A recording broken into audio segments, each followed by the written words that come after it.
certaines nations, il y a un jour où les hommes ne sont pas jaloux, les femmes ne sont pas jalouses. Tu peux laisser ton mari sortir avec sa copine, ta femme sortir avec son copain. C'est normal, c'est le jour de la liberté. Le jour de la Saint-Valentin, on peut permettre à ses enfants de découcher et revenir demain parce qu'ils sont sortis avec leur copine. Un jour dédié à l'adoration du diable. Aujourd'hui, les samedis sont dédiés au diable. Ce sont les jours où les gens pêchent le plus. Le samedi, c'est quand il y a plus de concerts, plus de fêtes, plus d'impudicité. Le samedi, un jour où Satan attend une grande adoration. Et un jour avant que tu viennes au culte, c'est le jour que tu pêches beaucoup. Ensuite, tu viens à l'église. Le jour dédié à Jésus.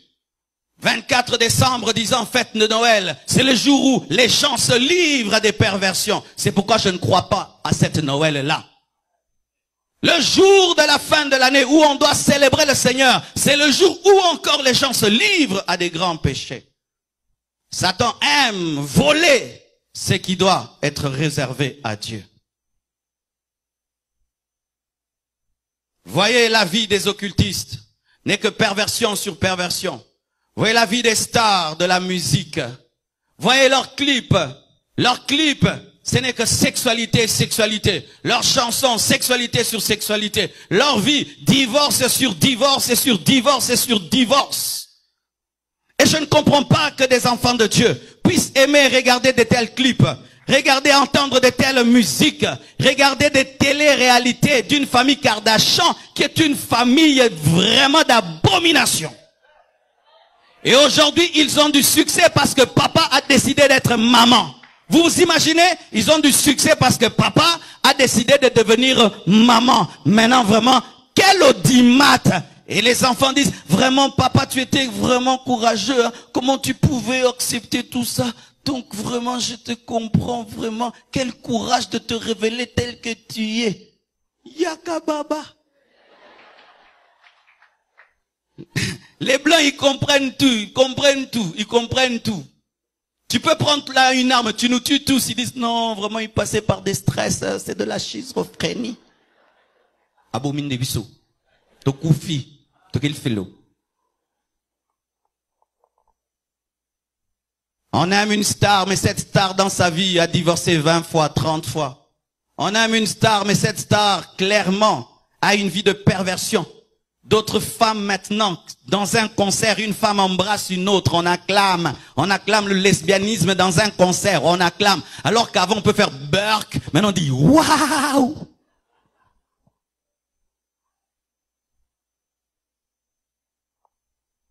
Pourquoi est-ce qu'on utilise les stars de la musique, on utilise les stars du cinéma? Parce que ce sont des étiquettes de l'occultisme. Ce sont des beaux garçons, des belles filles. Tout le monde veut les ressembler. Ainsi, en cherchant à les ressembler, tu auras une vie de perversion comme eux. Et au travers de ta perversion, Satan recevra la gloire. Satan recevra l'adoration.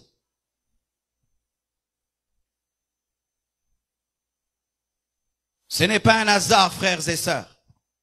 Le même terme qui est utilisé dans la Bible quand on dit que Adam connut Ève, c'est le même terme utilisé par adoration. Lorsqu'un homme marié connaît sa femme, il adore Dieu. Et lorsqu'un homme connaît une femme en dehors du mariage, il adore Satan. Je répète, lorsqu'un homme connaît sa femme, il adore Dieu. Et lorsqu'il connaît une autre femme que sa femme, il adore Satan. Lorsque tu as des relations dans le mariage, tu adores Dieu. Lorsque tu as des relations en dehors du mariage, tu adores Satan. Et lorsque même tu vis dans la masturbation, tu adores Satan parce que tu lui offres ta sémence comme une offrande. Toute sémence répandue par un masturbateur est une offrande à Satan. Est une adoration, est une adoration. Toute sémence répandue par un masturbateur est une offrande à Satan. Tu l'offres devant lui. Il y a un esprit là, lorsque tu te masturbes, qui reçoit cette offrande à la gloire du diable. C'est ainsi que lorsque dans une maison, on pratique trop de perversion sexuelle, ça devient un temple du diable parce qu'en ce lieu-là, on adore le diable. C'est pourquoi ne permettez jamais que l'impudicité soit pratiquée dans vos maisons. Tu ne peux jamais faire comme certains font. Je vous laisse, hein, je m'en vais. Je vous laisse la maison, je m'en vais. Moi, je n'ai rien fait, hein. Je vous laisse. Vous le faites des fois à l'université, où tu laisses à tes amis la chambre, mais tu sais ce qui se fera, n'est-ce pas? Oh, je n'ai rien fait. Tu as fait quelque chose. Tu laisses ta maison à quelqu'un et tu sais qu'ils vont pratiquer l'impudicité. Tu accompagnes quelqu'un quelque part et tu sais ce qui aura lieu et tu y participes. Tu as participé à l'adoration du diable.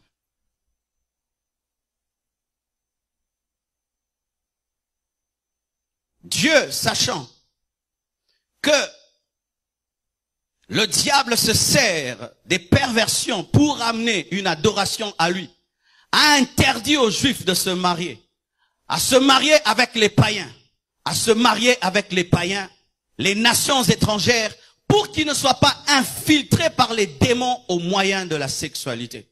C'est pourquoi dans Exode 34, versets 12 à 16, la Bible dit ceci.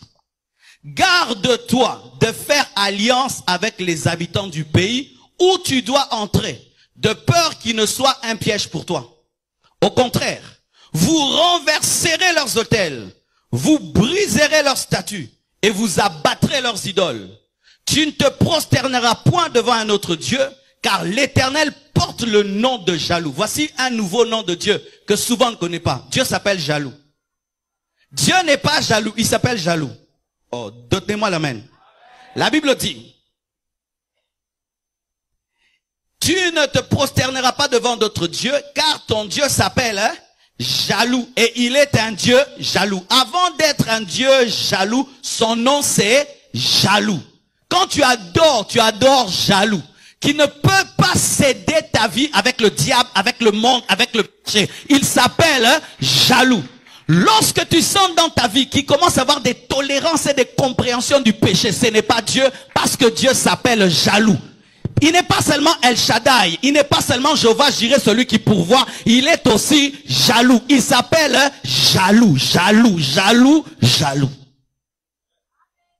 Ton corps est le temple du Saint-Esprit. Lorsque tu le livres d'impudicité, Dieu est jaloux parce qu'il s'appelle jaloux. Et il dit ceci.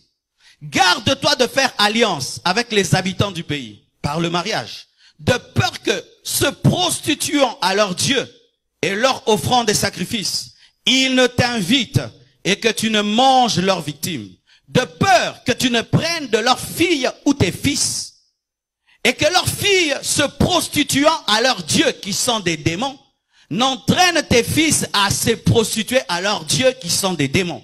C'est pourquoi il est strictement interdit à un enfant de Dieu d'épouser un païen. Je répète, il est strictement interdit à un enfant de Dieu d'épouser un païen. Je suis en train de répéter. Il est strictement interdit dans la Bible, dans cette église, à un païen d'épouser un chrétien d'épouser un païen. Dans cette église, on ne bénira jamais le mariage d'un chrétien et d'un païen. Même si tu l'aimes à la folie, c'est votre folie. Je répète, même si tu l'aimes à la folie, c'est votre folie. On n'entrera pas dans votre folie. Jamais on ne bénira. Mais si vous-même, vous transformez les choses et vous faites des faux semblants, tu sais que ton fiancé c'est un païen, ta fiancée est une païenne, et tu l'as rêvé de spiritualité pour venir tromper l'église, et l'église tombe dans le panneau, on vous bénit, nous, on est bénis, mais vous, vous souffrirez. Parce que des fois, vous venez nous tromper, connaissant l'enseignement de l'église, et on vous bénit. Et vous pensez que parce que on vous bénit, vous êtes bénis. Non, c'est Dieu qui bénit. Et c'est Dieu qui a vu que vous avez menti, qui vous a maudit. Le pasteur peut dire que Dieu vous bénisse. Dieu dit, soyez maudits. Parce que vous êtes des menteurs. Ah oui, bien-aimé, je ne suis pas Dieu. Je ne suis qu'un instrument de Dieu. Tu amènes un païen et tu le couvres d'un peu de peinture spirituelle et nous le bénissons. Toi-même, tu sais qu'il est païen, il est païen. Même le baptême qu'il a pris, il est faux. D'ailleurs, même quand il prend la Sainte Seine, tu intercèdes pour qu'il ne meure pas sur place à l'église. Mais c'est ça, le fait que vous prenez des païens pour les épouser, nous on leur donne la Sainte Seine, hein, et il est écrit quoi? Que certains meurent à cause de la Sainte Seine. Maintenant on lui donne la Sainte Seine et puis il tombe, il meurt, oh on m'arrête. Et je passe à Molière TV. Oh, on a l'équissier. Nous aurions mis l'équissier. Mais oui, parce que quand on vous bénit, on vous donne toujours Sainte Seine. Et il est interdit de prendre la Sainte Seine dans le péché. Maintenant, tu amènes un païen. On lui donne la Sainte Seine qui tue. Et puis il meurt. Ce culte-là va finir comment?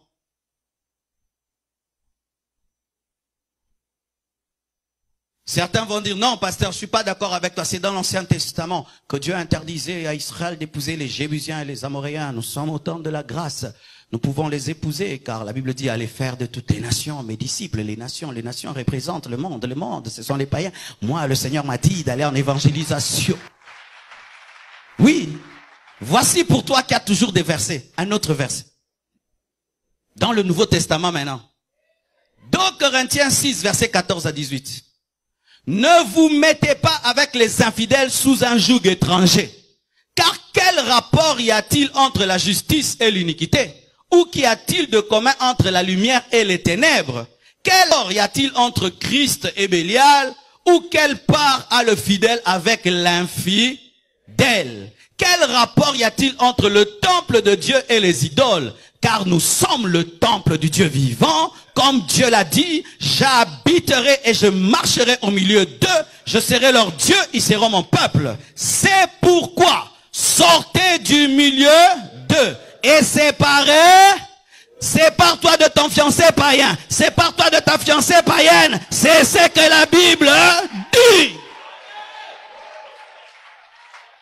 Et séparez-vous, dit Marcelo, non, dit le Seigneur. Ne touchez pas à ce qui est impur et je vous accueillerai. Je serai pour vous un père. Vous serez pour moi des fils et des filles, dit le Seigneur Tout-Puissant. Même à l'église, au temps de la grâce, on ne peut pas épouser une païenne ou un païen, car la Bible dit, qui sait si tu le sauveras ou elle te sauvera? Qui sait? C'est-à-dire, il y a point d'interrogation, il n'y a pas point de confirmation ou point d'exclamation. Qui sait? À une question, des fois, on ne peut répondre. C'est-à-dire que tu peux dire, je me marie à cet homme pour le convertir et il ne se convertit jamais. Jamais de jamais. N'est-ce pas qu'il y a des gens jusqu'à la fin, le mari s'est jamais converti? Jamais. Maintenant, toi, tu sais que c'est un païen, tu vas en évangélisation. Est-ce que toute croisade marche? Est-ce que toute croisade marche? Peut-être que ta croisade va échouer, mais c'est toi qui seras évangélisé. Alléluia. Maintenant, bien-aimés frères et sœurs, c'est pourquoi nous parlons avec qui tu couches et avec qui tu découches. Car celui avec qui tu couches a le pouvoir de fermer ou d'ouvrir les portes aux démons dans ta vie. Je donne un exemple. Si un jeune garçon a une vie d'impudicité, lorsqu'il couche avec des filles, il ouvre des portes aux démons. Quand il se marie, il arrête cette vie-là. Le fait de se marier, ça ferme les portes à l'ennemi parce que là, il a une intimité protégée. Amen. Mais si tu le fais en dehors, la personne avec laquelle tu le fais ouvre la porte aux démons dans ta vie. Et écoutez ceci, mes frères et sœurs. Lorsqu'on dit avec qui, ce n'est pas seulement la personne, mais aussi l'esprit. Car derrière toute personne, il y a un esprit. Ou des esprits. Quand on dit avec qui, ce n'est pas seulement une personne, mais avec quel esprit? La Bible nous dit que celui qui s'attache avec Christ devient avec lui un même esprit. C'est pourquoi nous devenons des chrétiens. Maintenant, écoutez ceci. Très important.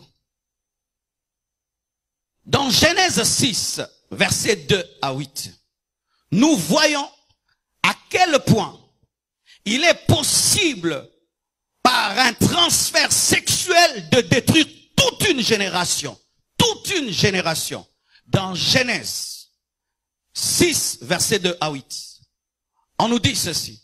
Les fils de Dieu virent que les filles des hommes étaient belles. Ils descendirent, ils couchèrent avec eux. Et quand ils ont couché avec elles, plutôt, ces femmes ont accouché des enfants qui avaient des tailles phénoménales. Une taille phénoménale. 3 mètres, 4 mètres, 5 mètres comme des Goliaths. Et dans leur génération, ces enfants étaient traités comme des petits dieux. Ils avaient des pouvoirs. On les appelle les Néphilim. Des hommes à moitié démons, à moitié hommes. Et ce sont eux qui ont amené la méchanceté sur la terre. Et c'est à cause de cette méchanceté que Dieu a décidé de recommencer tout. Pourquoi est-ce que Dieu a décidé d'envoyer le déluge? Parce que l'humanité était infectée par une sémence démoniaque. Mais écoutez ceci.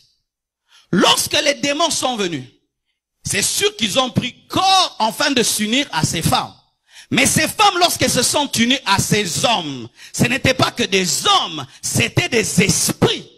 Et la preuve, ce sont les genres d'enfants qu'ils ont engendrés. Des enfants foncièrement mauvais comme leur père. Et Dieu décide de tout détruire. Mais il préserve qui? Noé, parce que Noé n'a pas été infecté. Je déclare au nom de Jésus, dans cette infection de péché, tu seras Noé. Dans cette infection du péché, tu seras Noé. Je dis dans cette infection du péché, tu seras Noé. Dans cette épidémie de divorce, toi tu ne divorceras pas. Dans cette épidémie d'impudicité, tu ne tomberas pas. Dans cette épidémie d'homosexualité, tu ne tomberas pas. Au nom de Jésus-Christ de Nazareth. Et j'aimerais dire aux Africains, le monde vous attend pour aller leur prêcher que l'homosexualité c'est un péché, le lesbianisme c'est un péché. Et vous devez accepter d'aller même en Europe pour être emprisonné. Moi je suis prêt même qu'on refuse le visa. On a entendu tes prédications sur YouTube, tu es homophobe. Je ne suis pas homophobe. Je suis démonphobe, péchéphobe, adultérophobe. J'aime les homosexuels, mais je suis contre l'homosexualité. Et Dieu peut libérer un homosexuel. Alléluia. Tu seras Noé. Lorsque toute la terre sera sous l'emprise du mal, Dieu te mettra à part, car tu es l'église. Il est possible pendant que le monde pourrit d'être différent.